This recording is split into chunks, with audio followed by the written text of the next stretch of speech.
Why the dog wouldn't stop barking at her coffin, the secret the priest tried to bury. The rain had turned Pine Hollow into a soggy, gray mess. Clara Bennett hated funerals, but this one was different. Margaret Hartwell wasn't just another villager. She was the woman who painted murals of wolves on barn doors and taught kids to carve wooden birds. Clara scribbled notes as she climbed the muddy hill to the cemetery, her boots squelching.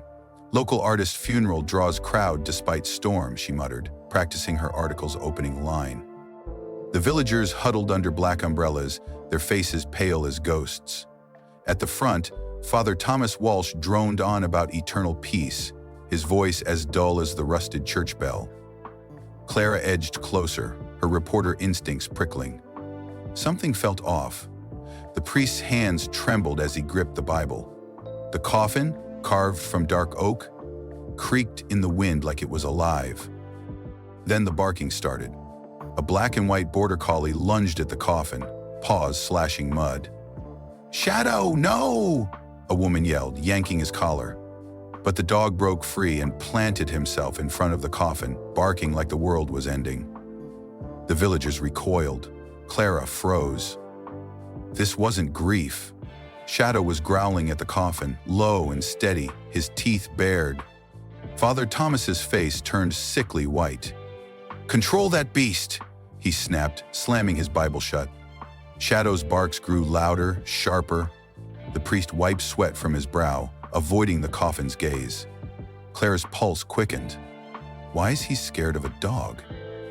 A man in a patched jacket limped forward. Oliver, the groundskeeper. "Come on, boy," he said, reaching for Shadow's collar. The dog snapped at him, then let out a howl so sharp it cut through the rain. Oliver stumbled back, his eyes wide. "He ain't never done that before," he muttered. "Not even when Margaret—" Father Thomas shot him a glare, and Oliver shut his mouth. Clara stepped forward, her notebook damp. "Why is he barking like that?" The priest forced a smile. "Dogs feel loss deeply. It's grief." But Shadow wasn't looking at the crowd. He was staring at the coffin, barking like he wanted to burn it down. The villagers whispered, "Bad omen. Dogs know when death's wrong." Clara's pen hovered. Wrong how? Father Thomas clapped his hands. "We'll finish at the church." He marched off, robes flapping. The crowd followed, but Clara stayed. Shadow finally stopped barking. He sat in the mud, nose pressed to the coffin's edge, whining. "What's in there, huh?" Clara knelt beside him. Shadow scratched the lid, leaving claw marks in the wood. Her stomach lurched. "It sounds hollow, too light." "Miss?" Oliver stood behind her, wringing his hat. "Storms get nasty up here, best not linger." Clara stood. "You knew Margaret. Did she seem sick?" Oliver's eye twitched. "Just did her garden is all. Good woman." He limped away, his shovel dragging trenches in the mud. At the church, hymns echoed off cracked walls. Clara slumped in a back pew, Shadow sneaking in to sit beside her. The dog growled softly, staring at the altar. Clara followed his gaze. Father Thomas stood under a painting of a thorny cross, his shadow stretching long and twisted. After the service, Clara cornered the priest in the hallway. "What illness did Margaret have?" "A weak heart. She died in her sleep." "Who found her?" "I did." Sweat glistened on his upper lip. A crash made them both jump. Shadow stood on a pew, knocking candlesticks over as he pawed at the thorny cross painting. Father Thomas lunged. "Get down, mutt!" The painting tilted, revealing a small metal door behind it, padlocked. Clara's breath hitched. "What's in there?" Father Thomas grabbed her arm, fingers digging in. "A storage room, nothing." That night, Clara lay awake at the inn, rain tapping the window. Shadow's barks echoed in her skull. At 2 a.m., she gave up and pulled on her boots. The cemetery was pitch black, the coffin still waiting on its platform. Clara's flashlight trembled as she crept closer. The lid was slightly open. Not enough to see inside, but enough to make her heart stop. A wet nose nudged her hand. Shadow stood beside her, a torn scrap of floral fabric in his mouth. Margaret's dress. It was damp, stained with something dark. Footsteps squelched. Clara killed her light and ducked behind a tombstone. Oliver limped into the cemetery, shovel in hand. He stared at the coffin, muttered, "Should have burned it," and hurled the shovel into the woods. Clara waited until he vanished, then ran to Margaret's cottage, Shadow leading the way. The door hung open, wind moaning through cracks in the walls.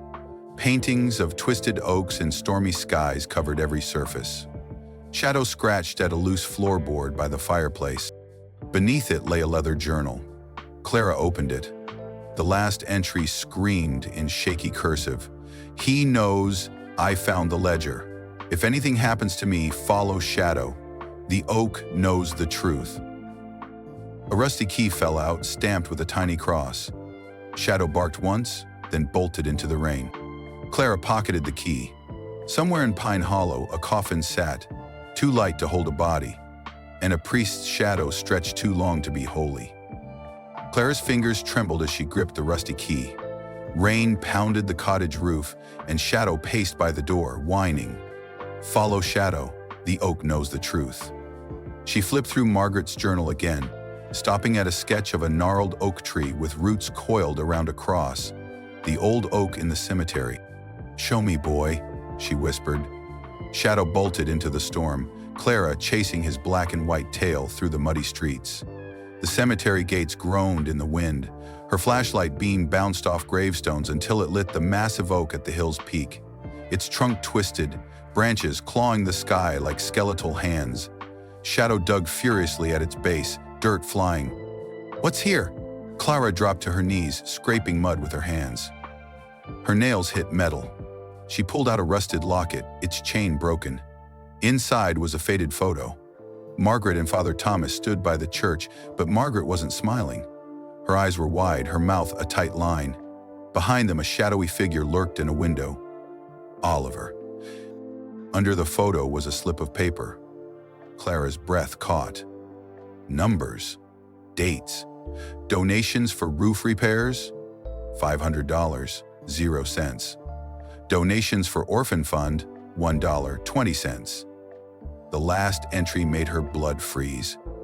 Payment to Blackwood Land Co., $10, 0 cents. Blackwood, the company tearing down forests north of Pine Hollow. "He's stealing from the church," Clara whispered. Shadow growled, ears flat. "To sell the village land." She stuffed the locket in her pocket just as a twig snapped behind her. Oliver stood in the rain, shovel in hand. "Shouldn't be here," he said, voice shaking. Clara stood. "You knew. You helped him fake Margaret's death." His face crumpled.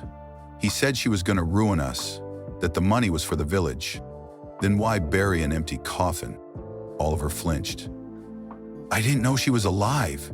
He just said to write the death certificate. Said she ran off." He dropped the shovel. "But after the funeral, I saw him dragging something heavy to the church. A body. But if she's alive..." Clara's pulse roared. "Margaret's alive. Where is she?" "I don't know." "But that key..." He pointed to her pocket. "It's for the church basement. The door behind the painting." Shadow barked sharply, hackles raised. Oliver paled. "He's coming. Father Thomas, he knows you have the journal." He limped away into the dark. Clara ran, Shadow at her heels.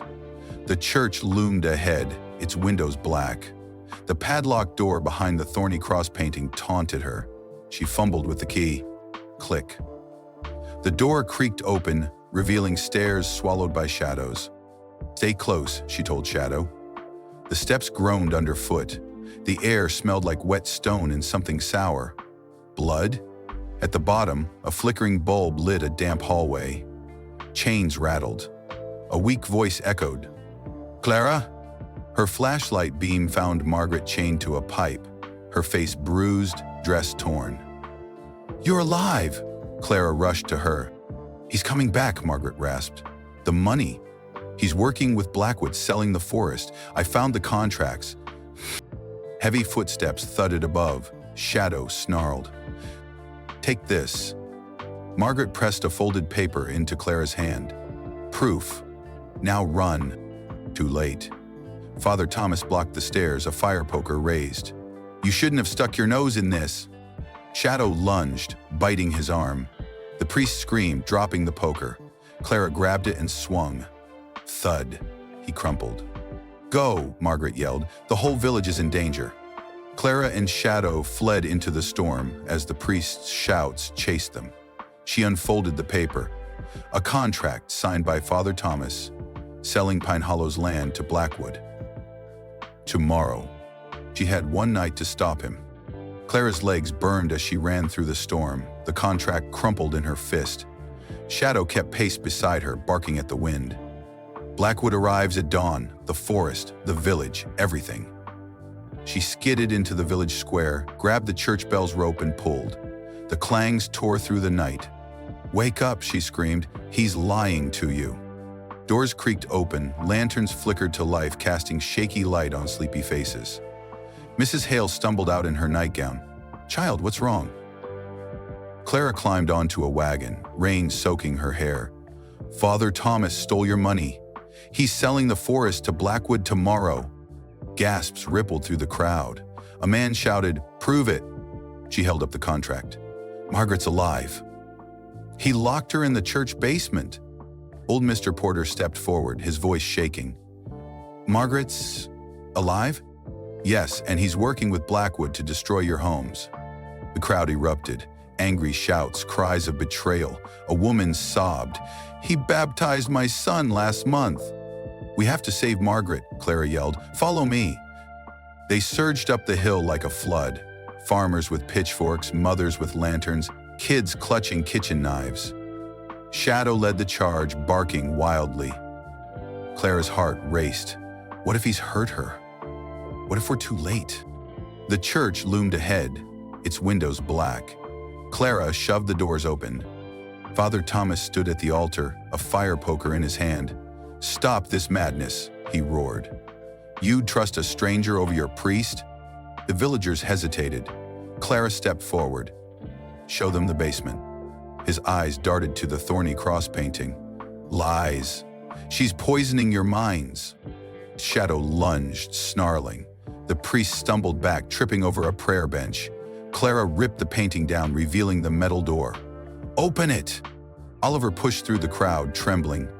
"I'll do it!" He took the key from Clara, hands shaking. Click. The door creaked open. Cold, damp air rushed out.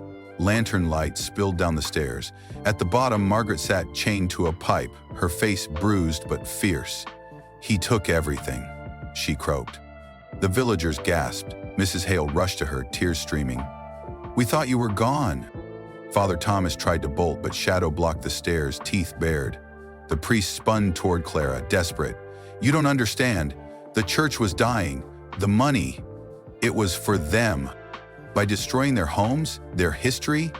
Clara threw the contract at his feet. "You sold their souls." The crowd erupted. Two farmers grabbed Father Thomas, binding his hands with rope. "Police are coming," someone said.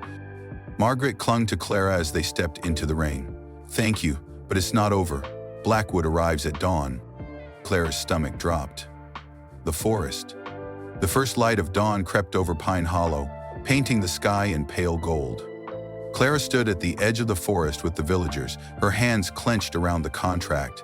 Shadow pressed against her leg, his ears twitching at the distant rumble of engines. Margaret leaned on Mrs. Hale's arm, her face still pale but fierce. "They're coming," she whispered. The ground trembled as Blackwood's trucks rolled into view. Massive bulldozers with jagged metal teeth, followed by men in hard hats. A sleek black car pulled up, and a man in a tailored suit stepped out. He adjusted his tie and smirked. "Move aside. This land is ours." Clara stepped forward, her voice steady. "Not anymore. This contract is fraud. Father Thomas stole the village's money to sell land he didn't own." The man snatched the paper, scanning it. His smirk faded. "This changes nothing. We have permits." "Not valid ones," Clara shot back. "The priest had no right to sell this forest. The villagers own it." The man crumpled the contract. "You think a piece of paper stops us? Tear it down." The bulldozers roared to life, inching toward the trees. The villagers surged forward, linking arms. "You'll have to go through us," Mr. Porter shouted. Shadow lunged, barking wildly at the machines. One of Blackwood's workers swung a shovel at him, but the dog darted away, snarling. Clara's heart raced. They're not backing down. "Last warning," the man yelled. "Move or we'll move you." A child's cry pierced the air. Little Emily, clutching a wooden bird Margaret had carved, darted toward the bulldozer. "Stop! That's my treehouse tree!" "Emily, no!" her mother screamed. The bulldozer lurched forward. Shadow sprinted, grabbing Emily's dress in his teeth and yanking her back just as the machine's claws slammed into the earth. The villagers gasped. Emily burst into tears, clinging to Shadow's neck. Clara turned to the Blackwood man, fury burning in her chest. "You almost killed a child. Is this what your company stands for?" He hesitated, eyeing the crowd. "Accidents happen. Now move."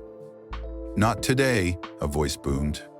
Two police cars skidded to a halt, sirens blaring. Sheriff Hayes stepped out, his hand resting on his holster. Behind him, officers dragged Father Thomas from a squad car, his wrists cuffed. The priest's head hung low, his robes muddy and torn. The sheriff nodded to Clara. "We got your call. Let's see that contract." Clara handed him the crumpled paper. The sheriff read it, then glared at the Blackwood man. "This land sale's illegal. You're trespassing. Pack up and leave. Now." The man scoffed. "You can't prove—" "We can—" Margaret interrupted, stepping forward. She held up a second ledger from the church basement. "Every stolen penny is listed here, and your company's payments to Father Thomas." The Blackwood man's face turned red. "This isn't over." "It is," the sheriff said. "Leave, or I'll arrest you for conspiracy." With a curse, the man stormed to his car. The bulldozers retreated, engines grumbling in defeat. The villagers erupted, cheers, tears, laughter. Kids hugged Shadow, showering him with praise. "You saved Emily," someone cried. The dog wagged his tail, accepting scratches behind his ears. Clara sank to her knees, relief washing over her. Margaret sat beside her, tears in her eyes. "You did it, Clara. You saved us all." "We did it," Clara said, glancing at the villagers. "Together." 1 month later, the ancient oak tree stood tall, its branches now draped with colorful ribbons left by grateful villagers. Clara sat beneath it, her notebook open to a blank page. Shadow dozed at her feet, a blue bandana around his neck labeled Hero. Margaret approached, her bruises faded and a smile on her face. "Writing Pine Hollow's next chapter?" Clara grinned. "Someone has to." She nodded to the church, where Margaret's paintings of the forest now hung, vibrant greens and golds replacing the thorny cross. Oliver limped over, offering a mug of cider. "Town voted to protect the forest forever, even named it Margaret's Grove." Margaret blushed. "And Shadow's the official guardian." The dog thumped his tail, as if agreeing. As the sun dipped below the trees, wind rustled the leaves, sounding like laughter, or maybe a whisper of thank you. The morning sun bathed Pine Hollow in golden light, but the village felt like a cracked vase, held together but fragile. Clara sat on the steps of Margaret's cottage, watching Shadow chase butterflies in the overgrown garden. The dog's bandana, bright blue and embroidered with Hero, flapped in the breeze. Inside the cottage, Margaret sorted through her paintings, her hands still shaky but determined. "You're staying then?" Margaret asked, setting down a canvas of stormy woods. Clara shrugged. "For now." "The sheriff wants me to testify against Father Thomas next week." Margaret's smile faded. "He'll fight back. Men like him don't surrender quietly." A chill crawled up Clara's spine. Father Thomas was in jail, but his shadow still clung to Pine Hollow. The villagers avoided the church, and kids crossed the street to skip its looming stone walls. "Miss Clara!" Little Emily sprinted into the garden, her braids bouncing. "Shadow found a thing in the forest. Come see!" Clara followed Emily to the edge of the woods, where Shadow pawed at a mossy stump. Beneath it lay a metal box, rusted and streaked with mud. Clara pried it open. Inside were stacks of letters, all addressed to Father Thomas. Payment received for land survey, $5,000, 0 cents. Final installment for timber rights, $15,000, 0 cents. Margaret gasped. Blackwood wasn't his only partner. He sold pieces of the forest to others. Clarence's stomach dropped. The sheriff needs to see this. But Shadow growled, his gaze fixed on the trees. A twig snapped. Clara turned. Oliver stood at the tree line, his face ashen. "They're coming," he whispered. "Who?" "Men. Strangers. Asking about the land." He wiped sweat from his brow. "They had guns." Clara's pulse quickened. "Where?" "By the old mill. They said the deal's not dead." Marguerite gripped Clara's arm. Father Thomas must have sold the same land twice. Blackwood's rivals won't back down without a fight. Clara stared at the letters. The forest wasn't safe yet. Clara's hands trembled as she sifted through the rusted metal box. More contracts, more lies. Father Thomas hadn't just sold the forest to Blackwood. He'd promised it to Timberline Corp., a rival company known for clear-cutting entire mountains. Margaret gripped her arm. "These men? They're worse than Blackwood. They don't care who gets hurt." Shadow growled, his ears pinned back. Little Emily hugged the dog's neck. "What's wrong with him?" "He senses trouble," Clara said, stuffing the letters into her satchel. "Oliver, where did you see those men?" "By the old mill," he whispered. "They had rifles, said they'd finished the job." Clara's throat tightened. The old mill bordered the forest. If Timberline reached the trees first, she turned to Margaret. "We need to warn everyone." But the village was already on edge. Farmers sharpened scythes in their yards. Mothers hushed children behind locked doors. At the general store, Mr. Porter stacked sandbags by the windows. "Heard rumors," he muttered. "Strangers in the woods." Clara climbed onto the store's porch, Shadow at her side. "Listen, Father Thomas sold the forest to another company. They're coming, today." The crowd buzzed with panic. "We barely stopped Blackwood," someone shouted. "How do we fight this?" Margaret stepped forward, her voice steady. "We stand together." "Like before," a man scoffed. "And die together, no thanks." Shadow suddenly barked, loud and sharp, silencing the crowd.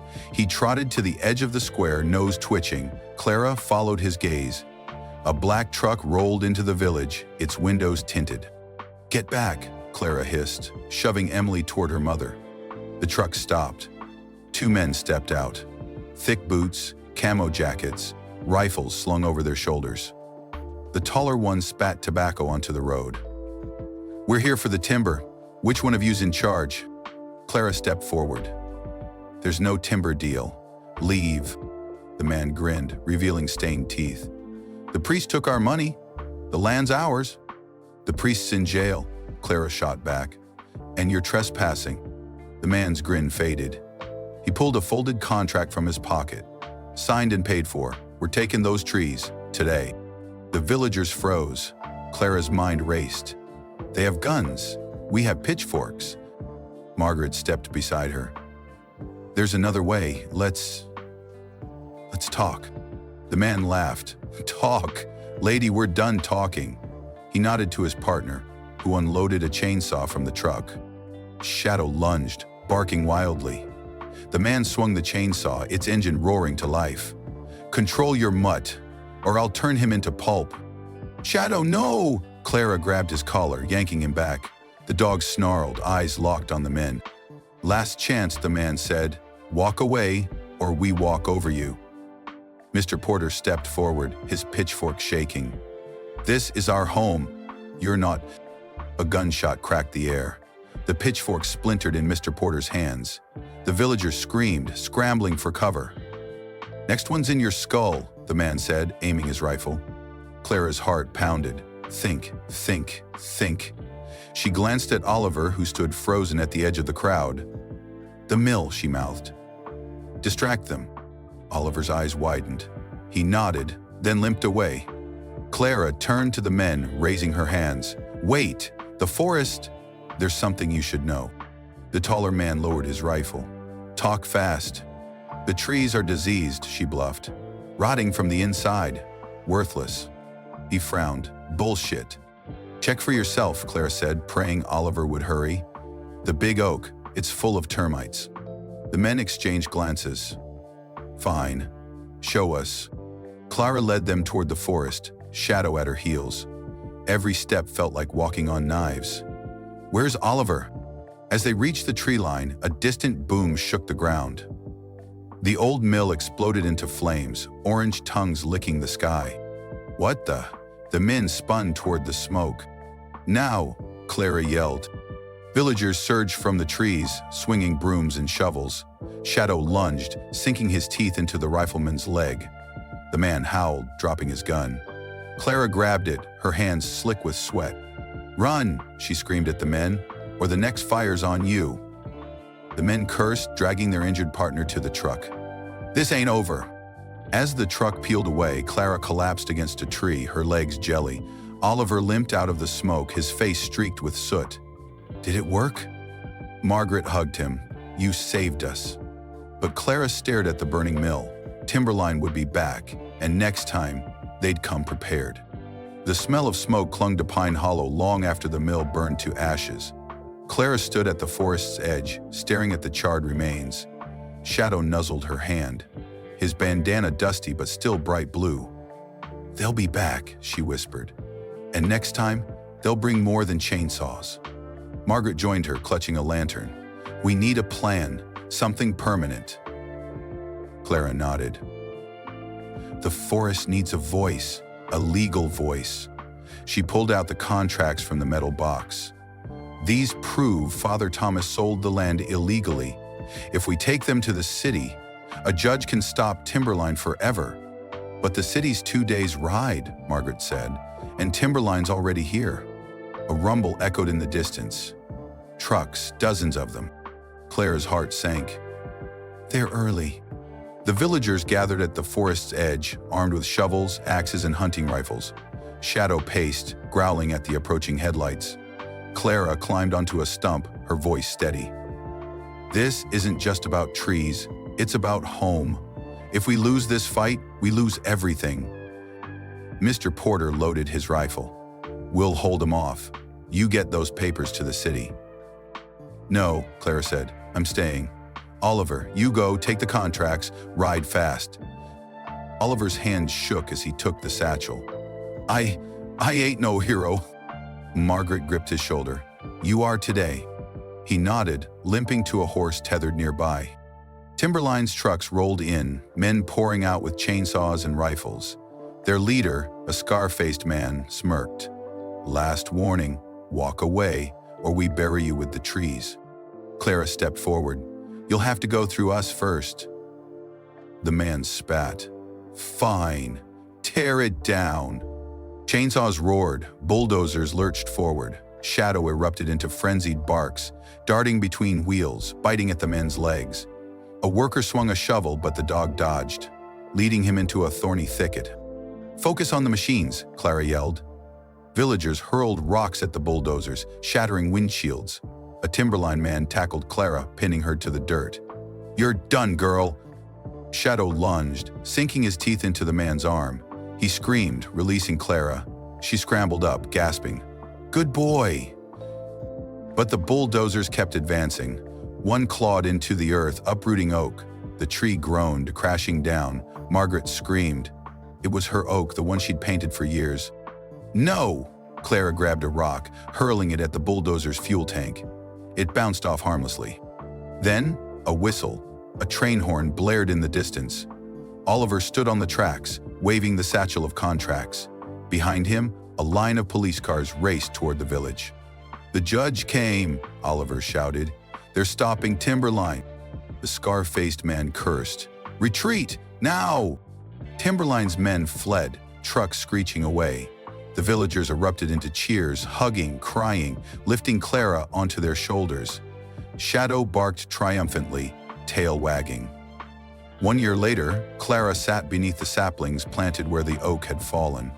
Shadow dozed in the shade, his hero bandana now frayed but cherished. The forest buzzed with life. Birds nesting, children laughing, wind whispering through leaves. Margaret approached, her hair streaked with silver but her smile bright. The city named it a protected reserve. No one can ever cut it down. Clara nodded. And Father Thomas? Jailed for life. The money's returned. We rebuilt the school. Margaret sat beside her. Are you staying for good? Clara smiled. Someone's got to write about the next chapter. Oliver limped over, handing her a carved wooden owl. For your desk, made it myself. In the distance, the church bell rang, now hung with Margaret's paintings instead of crosses. The villagers gathered for a festival. Music, dancing, stories of the day they saved their home.